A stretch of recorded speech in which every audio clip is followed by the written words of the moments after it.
Hi, and welcome to today's session of the Natural Birth Summit. Today's topic is birth partners and natural birth, and we're fortunate to be joined by Sallyann Beresford. Hello, Sallyann. Hello, Adam. Thank you for having me. Good to see you. Sallyann Beresford is an experienced birth doula and antenatal teacher of 22 years, and is based in the UK, where she runs her education business, Birthability. Sallyann is an award-winning author of 2 best-selling books, Labour of Love and The Art of Giving Birth. Sallyann also hosts a weekly popular podcast called the Ultimate Birth Partner Podcast, where she loves to chat with birth keepers and other experts about pregnancy, birth, and parenting. Sallyann is passionate about helping pregnant women and their partners develop their own personal philosophies of birth, and offers information and support to ensure they feel empowered, as well as positive and fully prepared. Okay, let's get started, Sallyann. I'd like to get started by asking the question, what is a birth partner and why does it matter? Great question.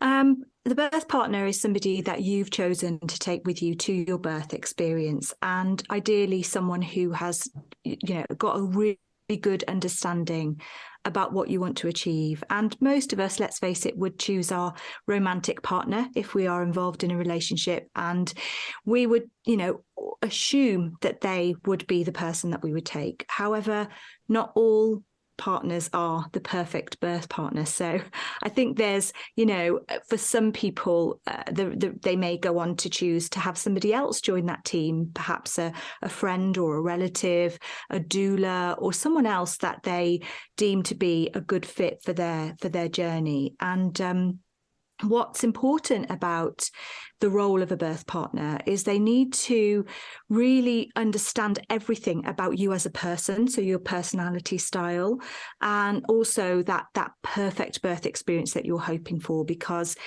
if you don't have the right support, you're better off with no support. And I know that sounds really harsh, but honestly, I do believe that birth partners can literally make or break the experience if they get things wrong. And in this context, we're talking about natural birth. So I'm going to assume anyone listening really does want a birth that is untouched or unmedicated as possible, something where they are relying on their hormones and their body's physical abilities. I mean, I know all of your other guest speakers will cover this so beautifully, and talking about the way that the body is capable of achieving so much. And you can't go to that birth with a birth partner who doesn't understand that too. Do you know what I mean?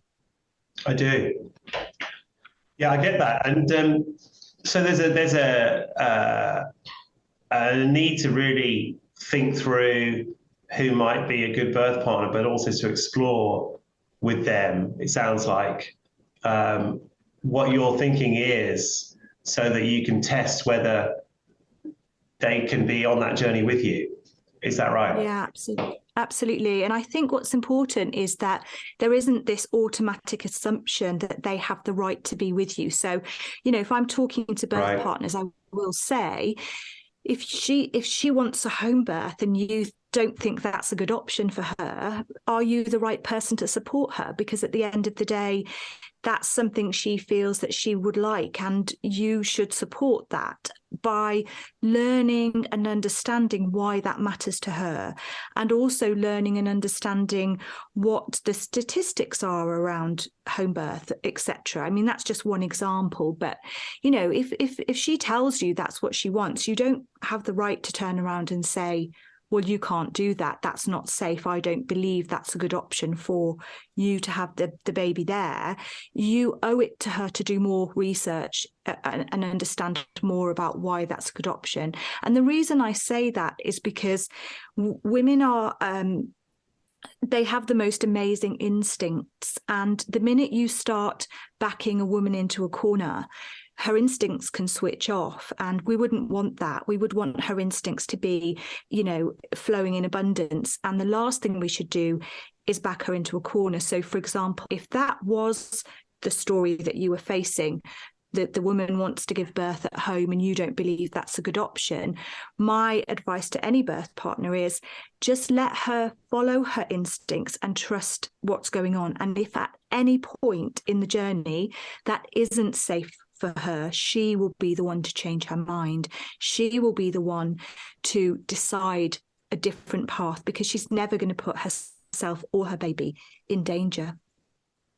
That is very interesting. I think that what you're also making me think about is that this is a new dynamic, isn't it, between if he is your romantic partner, you're talking about having as your birth partner.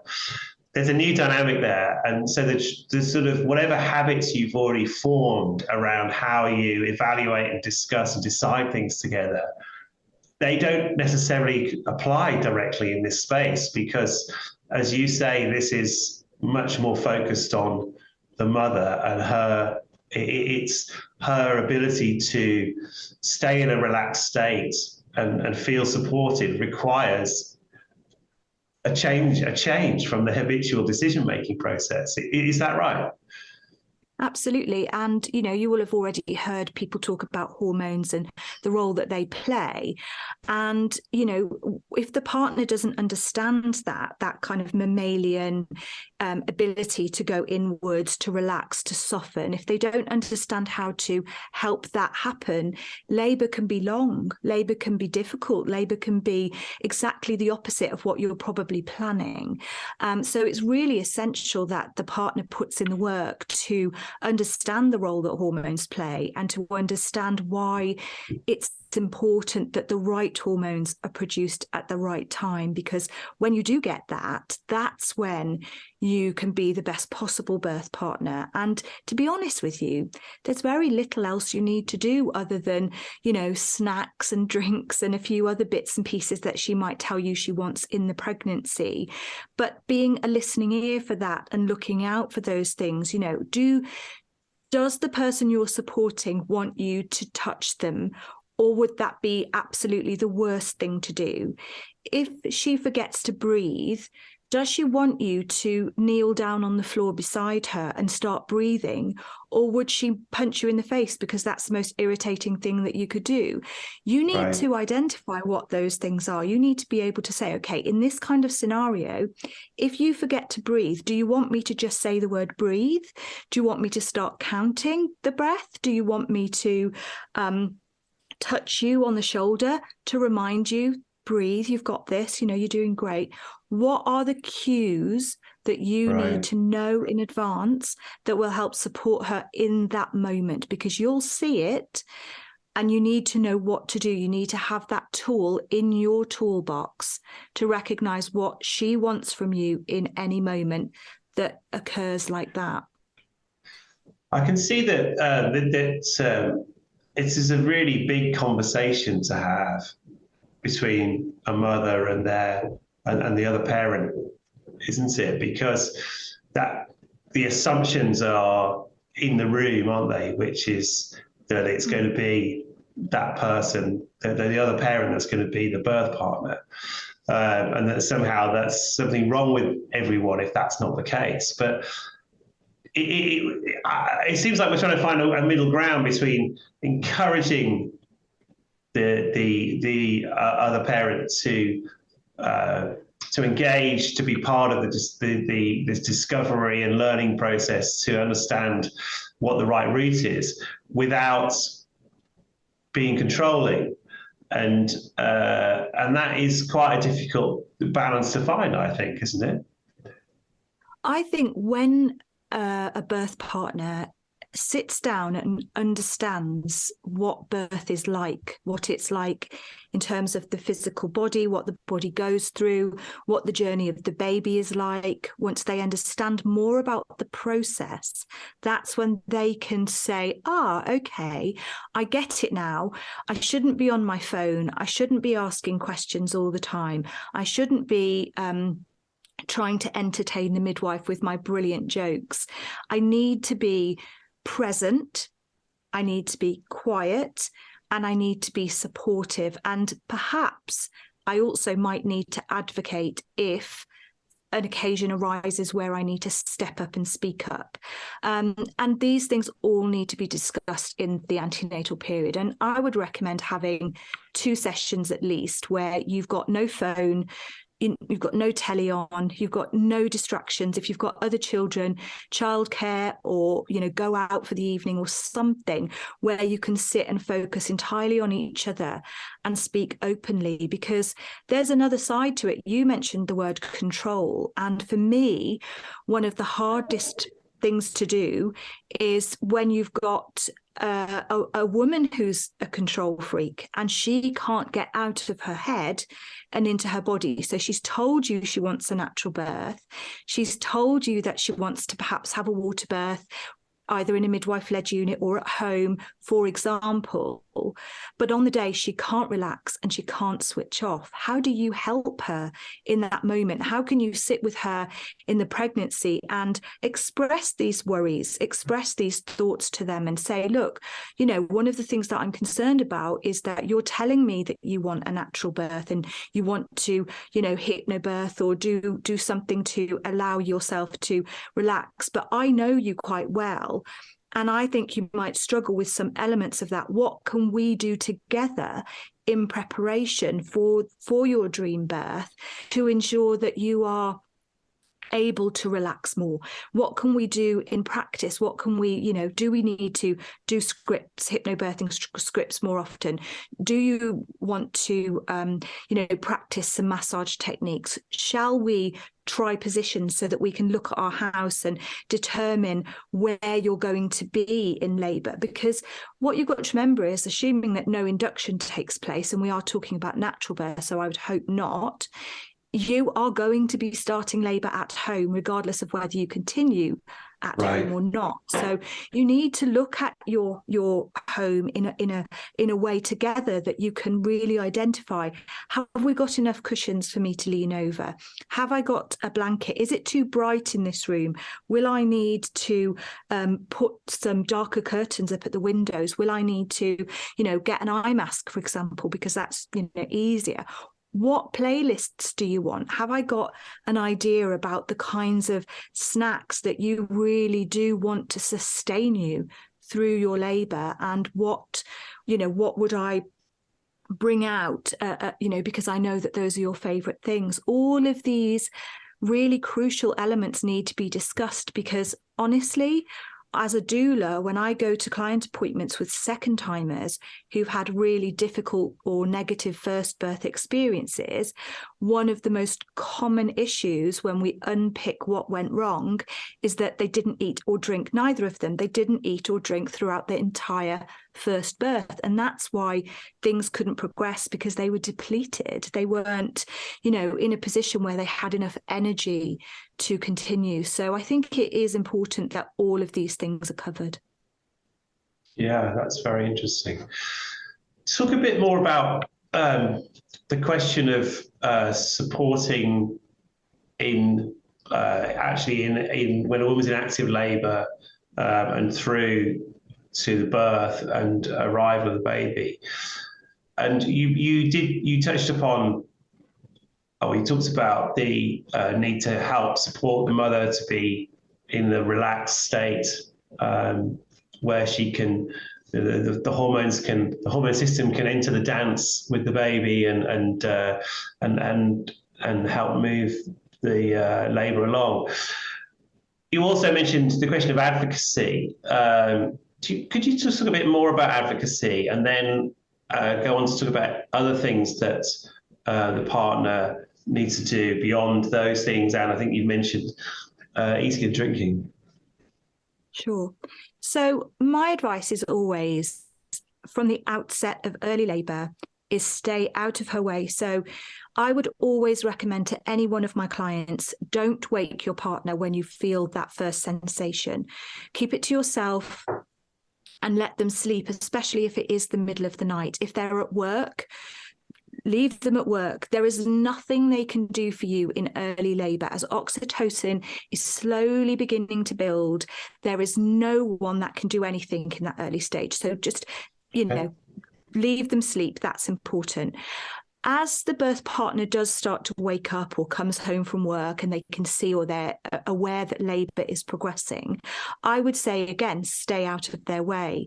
If it's a second baby and you are planning a home birth, for example, you might want to do some practical preparation, blowing up the pool, getting things ready. There's no harm in, being organised and prepared.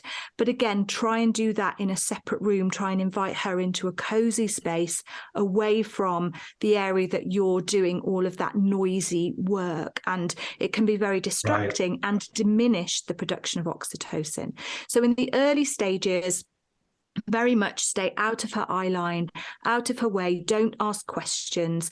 I would recommend in the birth planning sessions that you have going through the birth bag, because regardless of where you're giving birth, the birth bag should contain all of the things that you as the birth partner would need to access in that birth experience, so that you can grab the snacks, the drinks, the eye mask, the essential oils, or anything else that she's told you that she wants. So make sure you know where that is and what's in it for you to use.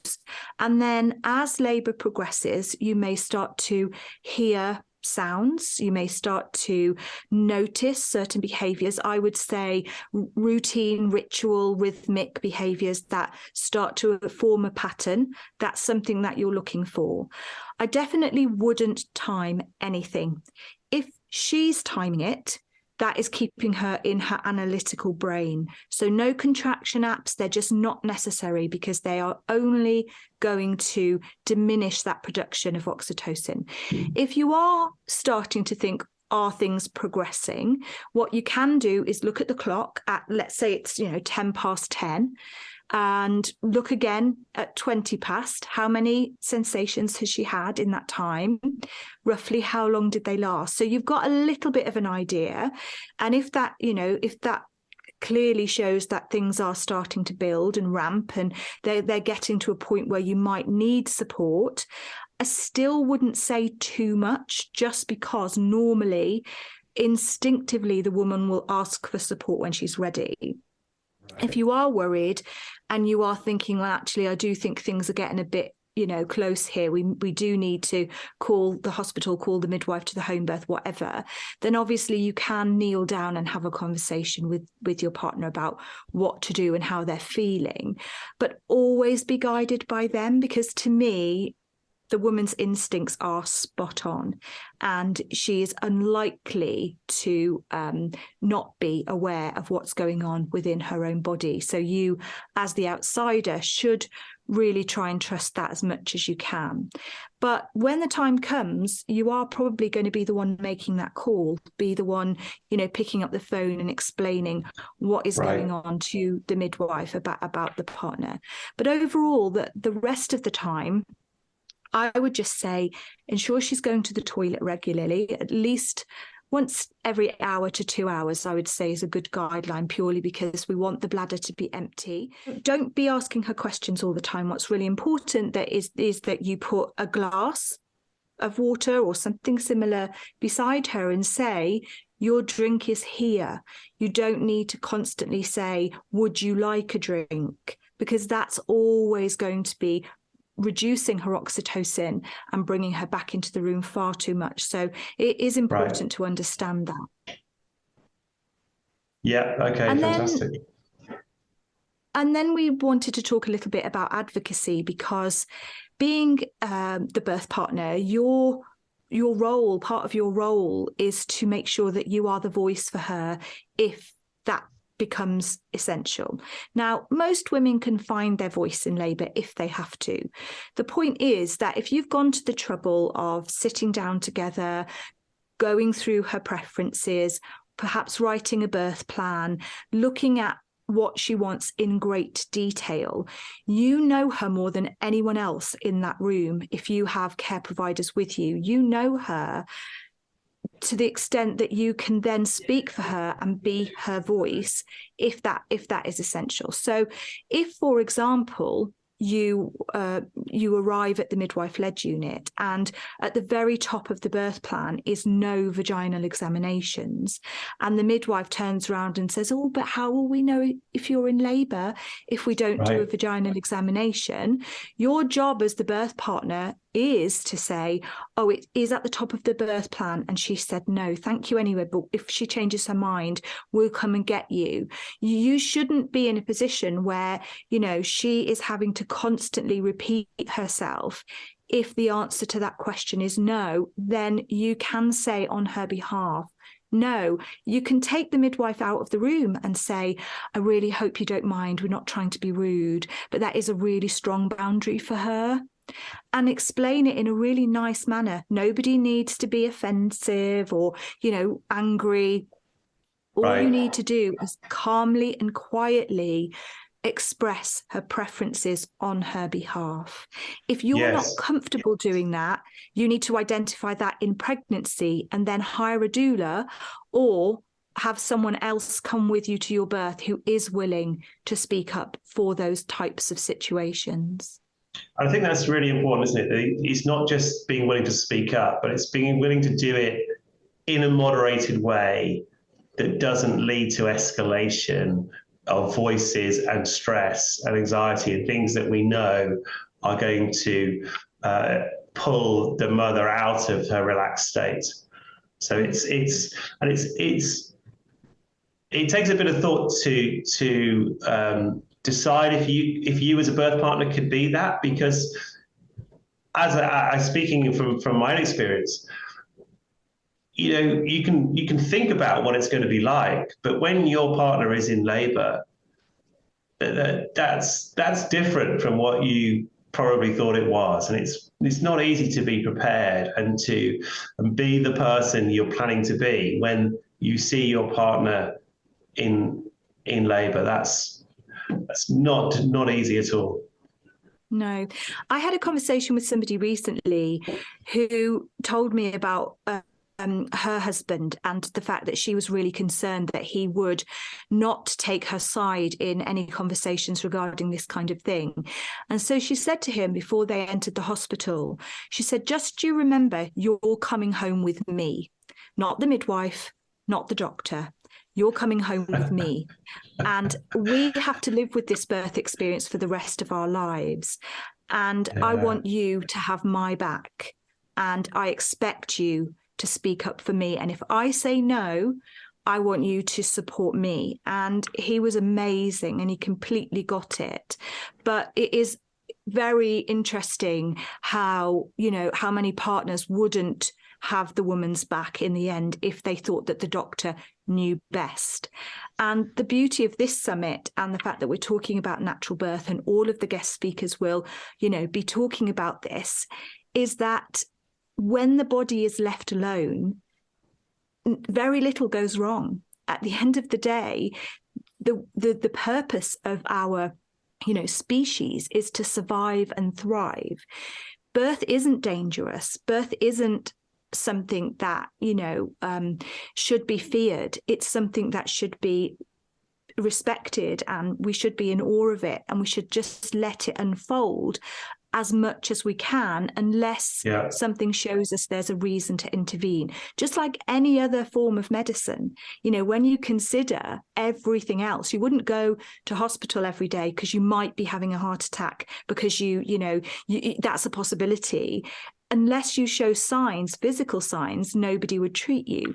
Unfortunately, the maternity system isn't quite the same. So as a birth partner, overcoming your own fears is essential. And if you don't recognize what your fears are, any underlying ones that might be buried in your subconscious, you need to, really have a think about what kind of birth partner you might make. And if you don't think you could cope with the type of birth she's choosing, then definitely get someone else in. Yes, that's interesting, isn't it? And so talking about the role of a doula as a birth partner rather than the other parent,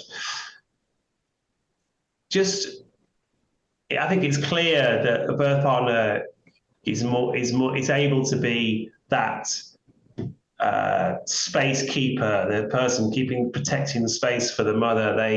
There's a bit of detachment that will no doubt help that process. What about what would you say to as an opportunity for the other parent? Where's the opportunity for the other parent in stepping back and saying, yes, I agree. I think a doula or someone else as the birth partner is a good idea? I think if you were planning to be at the birth, a doula would probably support you as much, if not more, than the labouring woman, purely because they are there to be that confident, experienced person.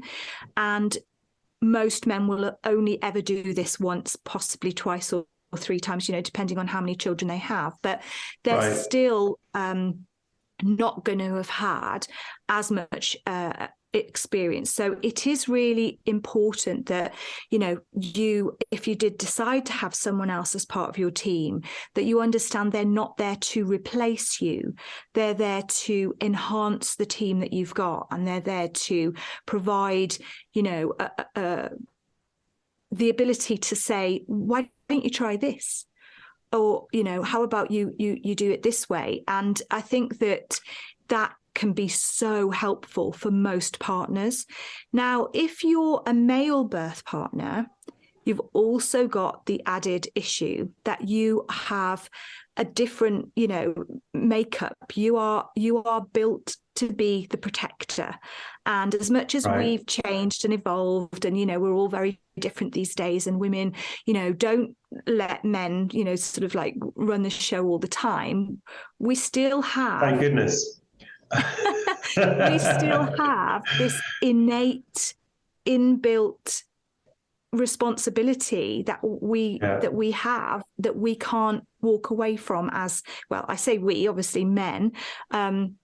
You are going to struggle with your adrenaline levels if there is any fear or danger present, because you will, you're there to protect. And so it can be really hard for men. And I often describe them as looking like rabbits in headlights, because that is what it's like being in a scenario and having someone there to look over the labouring woman's head and see that they're going, it's fine, this is all completely normal, is the most amazing thing for them, to be able to say, she's got this, we know this is normal, this is perfectly okay. And what you often find, especially if you're having a baby in a hospital, is that you are left alone for long periods of time, and it's just you in there with her on your own. And if you don't know what you're doing, you're going to sort of flounder. So I think for a lot of people who have doulas, they are just so pleased that they decided to have someone there who gives them the ability to relax, their adrenaline levels come down, and then the whole thing goes much quicker and easier, purely because everyone is in a much calmer state. Yes, I completely see that. Okay, what would you like to say about how a birth partner and a mother can handle the unexpected, things that are not going to plan? There's the observing and the reading of cues, but what else is a good idea in terms of ways to communicate while remaining as undisturbed as possible? Well, for me, I would always want to have a safety word in place. That is a code word that we've decided upon in pregnancy. And I, use this for over a decade now with my clients, purely because it really supports them to vocalize in labour. One of the things that you may have witnessed yourself, Adam, is that women often vocalize and say things at different stages based on the way that they're feeling, or because they've had a huge surge of adrenaline arrive at perhaps transition. And the tendency for the man to fix it means that they don't really know what to do with that scenario. So if she looks you in the eye and says, I cannot do this anymore, how do you know if she's vocalizing, if she's had a huge surge of adrenaline, or if she genuinely doesn't want to do this anymore? And so having a safety word in place is really essential, because what it means is she can say as many times as she wants, as much as she wants, and as loudly as she wants, that she isn't enjoying the experience, but you don't have to rescue her. You don't have to do anything about it other than say, you are doing it, you're doing great. And if she then turns around and says, no, I'm seriously done, I'm safety wording you, or uses the safety word, you can go, okay, I'm listening. What do we want to talk about now? So plan B, for example, would then be discussed. What is plan B in that moment? Is it just that she wants gas and air? Is it that she wants to get out of the pool and go and have an epidural? Is it that she wants a cesarean? What is she talking about in that moment? What is going on for her, and what can you help her with? If she's having a huge surge of adrenaline and she's in transition, perhaps the next thing to do is have a vaginal examination. Not that I would recommend vaginal examinations, but if she's telling you she wants to get out of the pool and go up to labour ward and have an epidural, perhaps that vaginal examination should be the first thing you do, not the last. So if you're going to be making decisions in that moment, finding out what's going on could be one way of ending up saying, okay, well, look, you're there, we're staying where we are, this baby's coming. And so being able to ascertain what plan B looks like is important. And also what her boundaries are, because, some women will say, I do not want forceps or a Von 2s, for example. I would rather go straight to cesarean section. Well, whatever our thoughts or feelings are about that, it is her body and it is her choice. So understanding that, working that out in advance, knowing what plan B might look like for her, is something that you should do in the pregnancy. But then on the day, you may then have to step up and advocate for that, because it isn't something that she might be offered. You might have to say, no, she definitely doesn't want an assisted birth. What she wants is to go to theatre and have this baby by C-section, or anything on that spectrum, because of course that's a very broad sort of thing that the conversation may go down. But using the BRAIN acronym, everybody's heard of the BRAIN acronym, I'm sure: benefits, risks, alternatives, instincts, and nothing. Being able to go through questions in your mind. You might have been already told the benefits, but you might not have been told the risks. So you might only choose to use one of those questions. You don't have to go through all 5, but you can say, okay, well, thank you so much for sharing that with us. But what are the risks in this scenario? What do we need to know in order to have that ability to make a good, well-informed decision? And then, of course, you can ask them to leave the room whilst you make that decision together. So, if she is saying, I don't want to have X, Y, or Z that's being recommended, you need to be able to have a conversation with each other in private before you inform your care providers of what it is that you'd like to do next. So there's a lot of stuff in the plan B scenario that's important. And the reason for that is because, I'm sure you've heard the expression, a healthy baby is not all that matters. Well, of course, babies matter, and we know that, and we want babies to be safe. Everyone wants the baby to be safe, no one more so than, the parents of the child. But the woman also matters. She matters too, and the experience that she has needs to be respected by not just the care providers, but also the birth partner. Because at the end of the day, when she does get home and she's recovering from her birth experience, she wants to always be able to say, I felt in control of the decisions and I understood what I was deciding on every step of the way. And when people can say that, they very, very rarely would say they had a traumatic experience. Yes, absolutely. That's absolutely spot on. I think that the thing I'd like to move on to next is about finding in a situation where you have realised, you and your birth partner, you and your co-parent have realised that you want to reach out and find a different birth partner, what is it that what are the signals around for example, a doula that you're going to be looking for? How is it you can decide? Because I think it's a big decision. It's as important a decision about where you're going to have your baby and how you're going to do it, etc. So what advice would you give about finding and choosing a professional birth partner? Well, there's many directories online. Doula UK and other doula training courses offer directories. You could just put into Google or similar, doula near me or doula in my town, the name of the town. And presumably, it will find all of the local doulas to you. On the Doula UK website, there's a find a doula search engine, and you put in your postcode and it gives you all of the local doulas that are in your area. So finding a doula is reasonably easy, looking up the doulas in your area.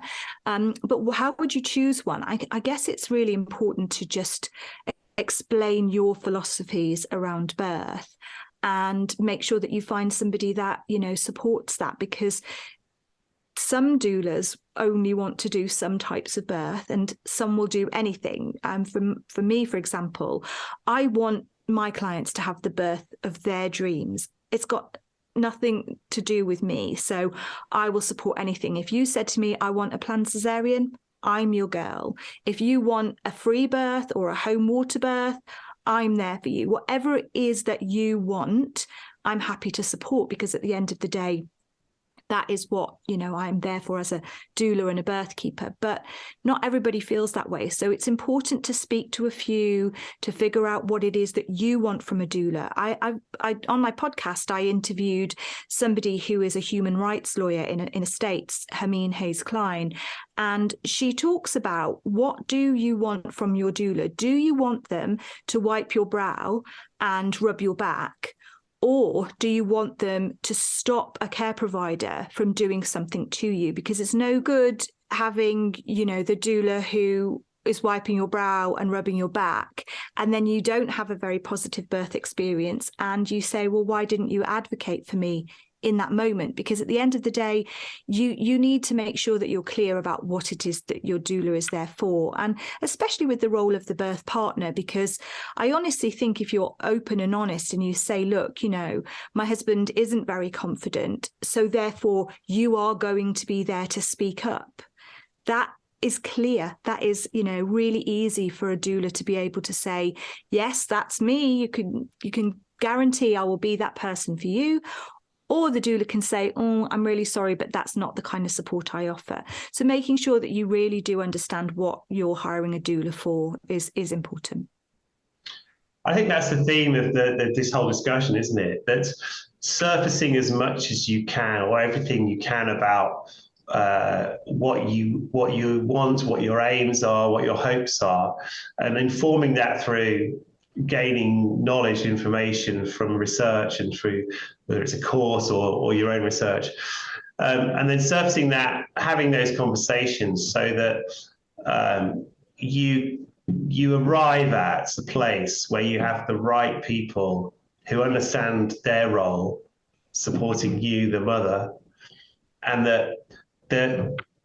because things that aren't right, things that when there are disagreements or fault lines, those are probably going to come out in labour, aren't they? Because it's a time when, things are revealed, aren't they, in labour? The power of women is revealed, for one thing, and mothers is revealed. But those moments, that journey is not forgiving on things that are not discussed or not thought through, or fault lines in relationships. They're going to come to the surface, aren't they, in that situation? Yeah, definitely. I just think it's really important for anyone to have that time together in the pregnancy to sit down and work it all out and feel like when the day comes, they can relax completely, knowing that the people supporting them have got their back. And that's why I said at the beginning, you know, without the right support, you're better off with no support, because honestly, if they are doing things that irritate you, that wind you up, that make you feel really annoyed and upset, your whole labour experience is going to be awful, because your oxytocin levels won't rise enough and you will not dilate quickly and you'll be exhausted. So I think that for me is really essential. The birth partner needs to understand how to protect the oxytocin in that room. And once they can do that, and once they realize why it's so important to do that and what their role within that means, that birth can go quite smoothly.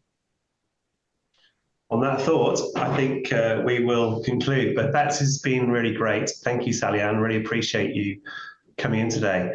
You're so welcome. Can you share what people can do if they want to learn more about this topic from you and what you offer as well? Yeah, so I have my book, Labour of Love, The Ultimate Guide to Being a Birth Partner, which is available on all platforms. You can buy it, you know, on any online resource. And I also have my podcast, which is the Ultimate Birth Partner podcast, again, on all platforms. So I really would recommend that people take a look at the book and think about, you know, listening to some of the episodes on the podcast. I've got nearly 90 episodes there that they can cherry pick from. So there's lots and lots of information. Right. Which will support them. And the last thing I would say is I do have a website. It's www.birthability.co.uk, and my Instagram is @theultimatebirthpartner. Fantastic. Lots of things people can follow up with. So appreciate you coming on today. Thank you so much for talking about this crucial topic. And I really hope that both mothers and birth partners or parents can really use this as a route into engaging and making sure that space is created in which the mother can bring her baby, and the baby, perhaps another way to say the baby can bring itself, because to some extent the baby driving the process is part of this picture, that can happen in a beautiful way. So thank you so much. Thank you, Adam.